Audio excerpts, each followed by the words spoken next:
Selamat pagi, salam sejahtera buat kita semua. Alhamdulillah pagi ini kita bertemu dalam pertemuan pertama dari mata kuliah ekologi industri, yang mata kuliah ini adalah penting artinya bagi mahasiswa teknik industri untuk nanti berkecimpung dalam dunia kerja, sehingga nantinya bisa diterapkan dalam setiap lini kerja masing-masing. Mata kuliah ini adalah mata kuliah wajib yang dipelajari dari program studi teknik industri Fakultas Teknik Universitas Pamulang. Diharapkan nanti Anda semua bisa mengimplementasikannya dalam kehidupan sehari-hari maupun di lingkungan pekerjaan Anda nanti. Karena kan pada kondisi saat ini telah terjadi global warming di seluruh bumi ini, sehingga kita perlu memilih. Baiklah, pada pertemuan pertama ini kita akan membahas atau mereview bidang teknik lingkungan, di mana teknik lingkungan dalam bahasa asingnya adalah environmental engineering, yang artinya adalah perlindungan negatif yang dilakukan oleh manusia. Dalam ilmu engineering dari kalau kumpulan kelompok engineering, salah satunya adalah teknik lingkungan ini. Tujuan rekayasa lingkungan atau environmental engineering ini adalah yang pertama, public health protection. Bagaimana kita mencegah transmisi penyakit antar manusia. Jadi bagaimana antar manusia ini tidak menularkan penyakit satu sama lainnya. Misalkan Anda dalam keadaan kondisi flu, jadi flu Anda tidak menyebar ke rekan-rekan Anda di lingkungan sekitarnya. Kemudian adalah yang kedua adalah environmental health protection. Kemudian mana tidak memproteksi material juga ada banyak lindungi material-material yang melintas lingkungan sehari oleh air, udara, tanah, flora dan fauna. Di sumber kita menjaga jangan terdalam air, terhadap udara juga, jangan menghabisi terhadap aktivitas makhluk hidup di sekitar kita, maupun media-media yang kita gunakan untuk hidup seperti air, udara, dan tanah. Lalu juga menjaga tumbuh-tumbuhan. Kira-kira sampai di sini fauna yang dilindungi, Anda tidak lihat bagaimana mereka itu sebenarnya tidak mengandung antara sumber pencemaran kemudian lingkungan yang kemudian ada studi kasus permasalahan lingkungan apa yang Anda lihat merasakan dampak dari pencemaran di dalam tayangan seperti Discovery di acara televisi, ada Discovery dengan film-film yang di sana itu bagaimana orang-orang melakukan membuat suatu aktivitas bagaimana mereka itu melindungi kegiatan satwa-satwa yang tidak mengganggu kehidupan.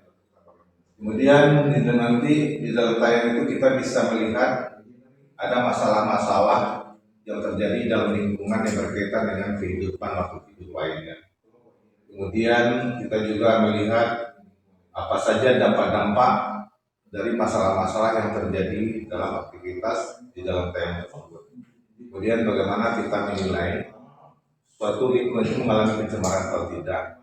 Misalnya Anda juga melihat di Discovery itu aktivitas-aktivitas gunung berapi, aktivitas lalu lintas air, sungai, dan segala macam. Pencemaran lingkungan ini konsep dasarnya berawal dari sumber pencemaran itu sendiri. Pencemaran itu sendiri berasal dari biogenik. Biogenik ini adalah pencemaran yang diakibatkan oleh aktivitas alam. Jadi aktivitas alam itu, jadi biogenik adalah terjadinya letusan gunung berapi. Itu adalah biogenik, adalah proses alamiah yang mencemari udara. Kemudian ada antropogenik buatan manusia. Jadi pencemaran udara kalau buatan manusia adalah Contohnya asap atau CO2 yang ditimbulkan oleh pembakaran kendaraan motor. Di mana kalau kendaraan bermotor lapisan udara di tempat kita itu. Kemudian yang kedua adalah hidrosfer. Hidrosfer ada air permukaan pun air mengalir yang ada di bumi ini. Kemudian juga ada litosfer. Litosfer itu adalah tempat kita berpijak, yaitu tanah. Jadi kita adalah sebagai manusia merasakan pencemaran itu sendiri. Bagaimana sesaknya napas ketika menghirup udara kotor. Kemudian tumbuhan-tumbuhan sendiri, tumbuhan-tumbuhan akan layu dan mati akibat tercemar dari limbah industri. Jadi limbah industri itu sangat banyak. Ada tiba-tiba suatu ketika ikan-ikan pada mati di sebuah sungai atau kali. Nah, itu akibatnya adalah pencemaran air yang terjadi di hulu yang mengalir ke hilir yang menyebabkan nanti ikan-ikan itu terkena dampak dari cairan kimia yang ada di dalam air itu sendiri. Kemudian material juga di sini banyak material yang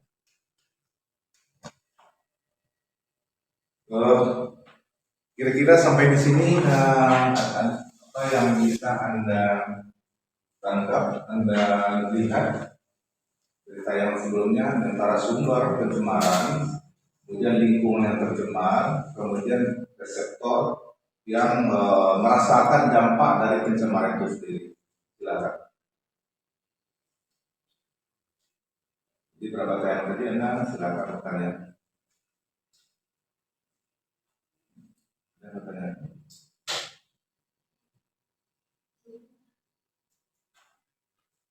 Kalau untuk di bagian ini kan bahkan ada litosfer atau paru ya, itu cara apa ya, kita untuk merusaknya itu di bagian mananya gitu, tanahnya. Ada dari mana? Iya. Kerusakan tanah itu tergantung daripada aktivitas yang ada di atasnya. Untuk tanah, di mana struktur tanah di atasnya itu masih ditanami tumbuhan langka yang dipelihara, kemudian ditebang secara liar, ilegal. Kemudian aktivitas tambang itu jelas ada berbagai unsur mineral yang ada di dalamnya, yang mungkin unsur yang berbahaya. Karena kita tidak tahu pasti unsur yang ada di dalam tanah itu, kita tidak tahu pasti. Jadi juga bisa merupakan limbah dari aktivitas penambang liar. Yang kedua, tanah itu tercemar dari limbah pestisida atau pestisida racun yang disemprot pada tanaman. Kita misalkan berkebun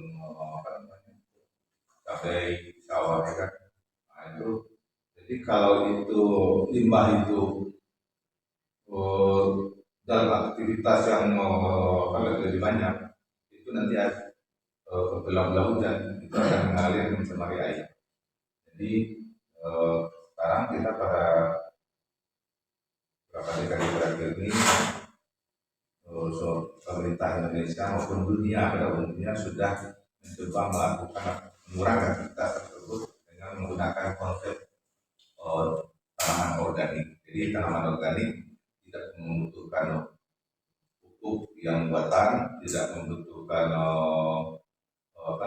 pestisida, sehingga pertumbuhannya tetap tumbuh secara alamiah. Yang lain? Siapa yang sering menonton Discovery Channel? Bagaimana orang memperlakukan hewan itu sama dia memperlakukan makhluk hidup yang layak.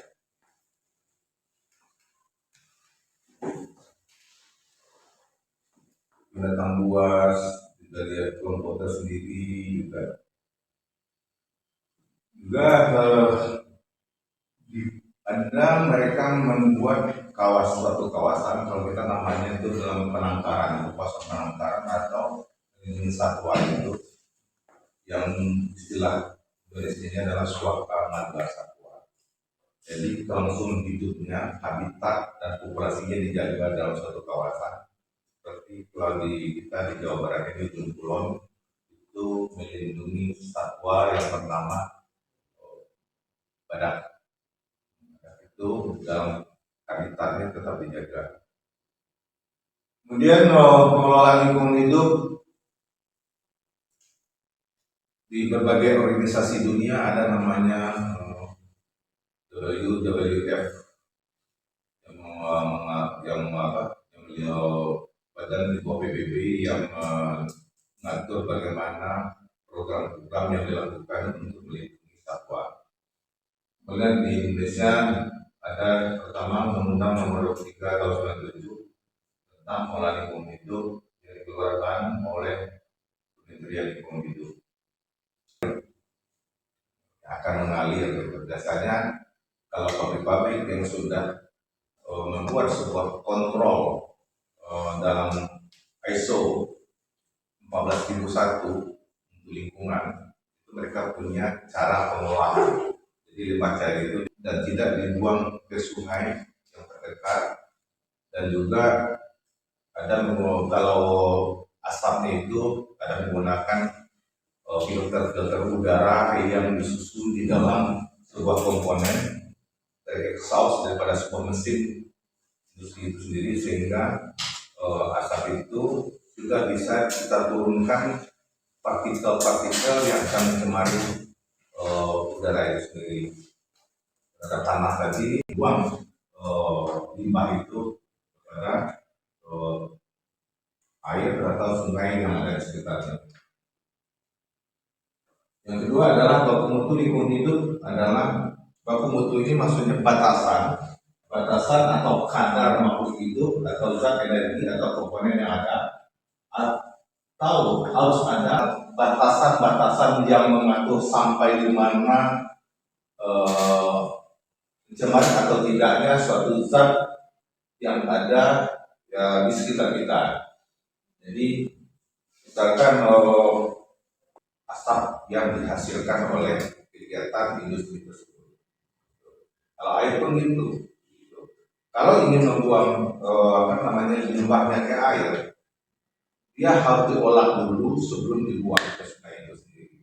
Bagaimana? Diukur kadar-kadar kimia akibat aktivitas industri tersebut. Anda tahu air yang kita minum, ada minum air disulam kan? Air disulam. Nah, itu ada baku mutu untuk kesehatan di situ. Nah, sejauh mana yang boleh zat mangan, zat besi, nikel, pokoknya zat-zat kimia yang ada itu ada ambang batas yang boleh kita konsumsi. Begitu juga dengan lingkungan. Sejauh mana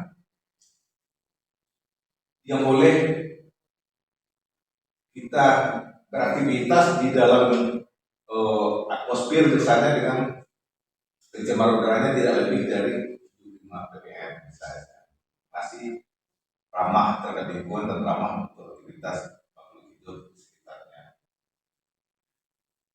Kemudian juga dalam baku mutu lingkungan hidup, bagaimana si industri itu membuat sebuah konsep pengolahan berdasarkan ISO 14001 dan dikawal atau dikontrol oleh Kementerian Lingkungan Hidup atau dinas lingkungan hidup dari provinsi dan kabupaten kota. Pengelolaan limbah itu yang mana airnya boleh sungai. Misalkan air itu kalau di dalam proses industri itu air itu kan panas, temperaturnya tinggi. Di dalam proses pendinginan, pendinginan mesin dan lain-lain itu seperti air radiator itu kan panas gitu ya kan. Nah, jadi itu kan tidak boleh langsung dibuang ke sungai. Jadi diturunkan dulu temperaturnya pada temperatur tertentu. berapa yang diizinkan. Nah, itu yang mengatur baku mutu itu. Misalkan tidak lebih dari pembersih lantai, pembersih kamar mandi, kan gunakan zat kimia.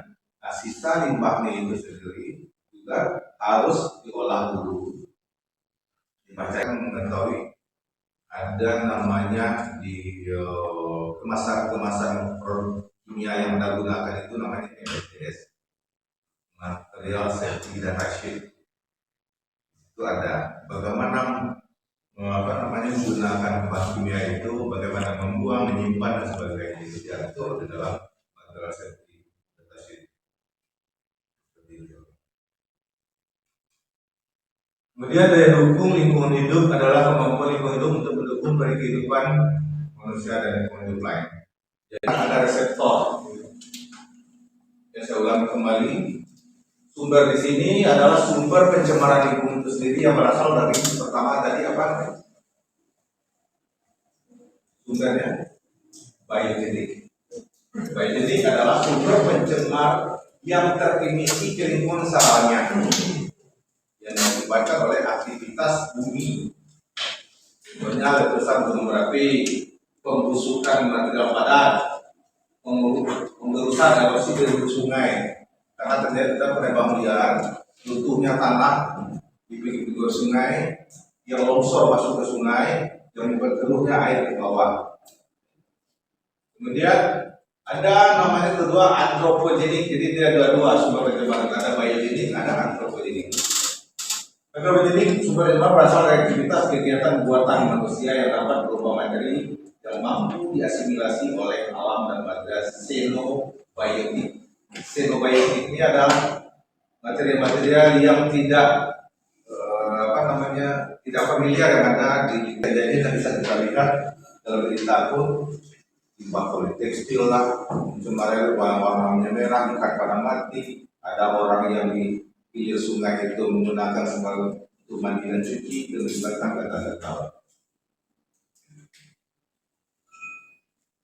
Kemudian adalah antropogenik yang disebabkan pembakaran bahan bakar. Pembakaran bahan bakar di sini adalah itu karena proses pembakarannya memang menghasilkan CO2 yang tinggi.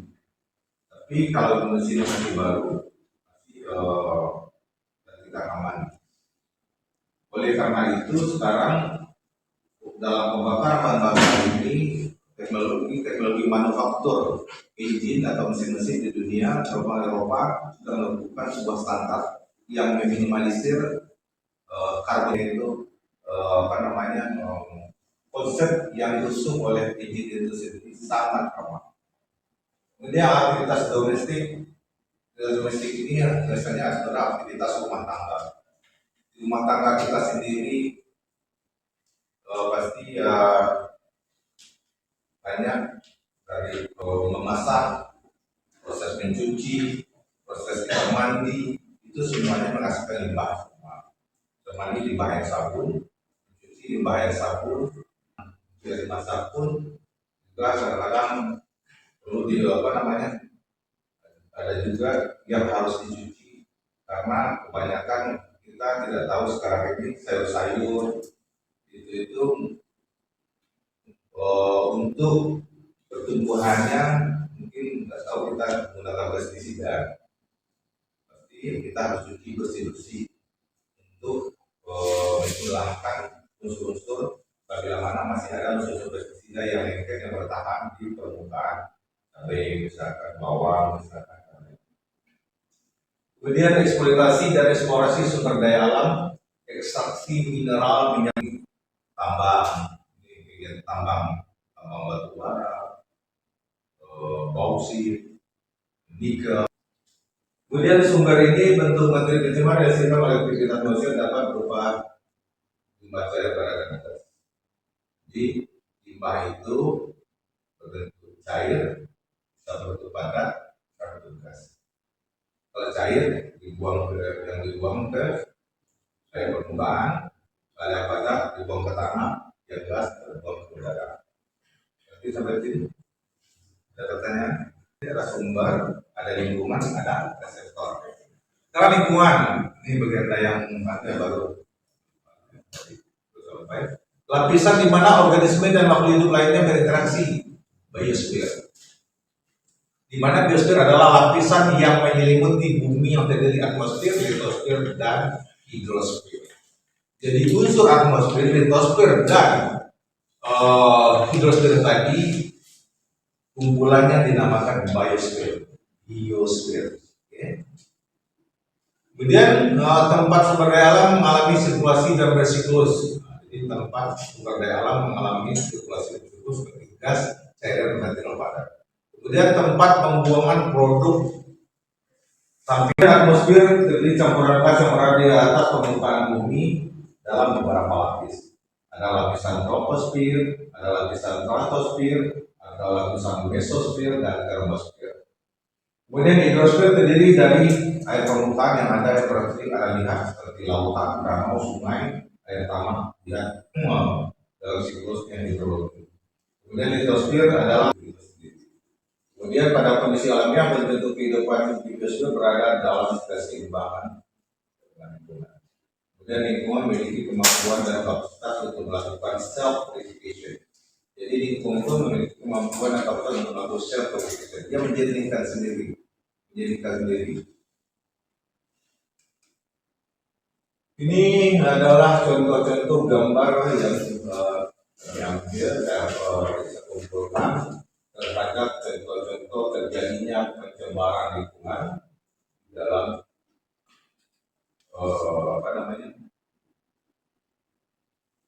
kegiatan aktivitas manusia.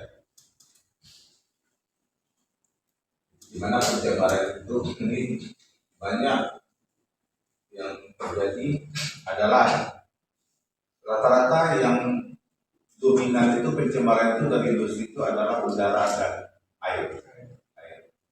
Jadi asap pabrik, padus, baturan sesak napas, gitu.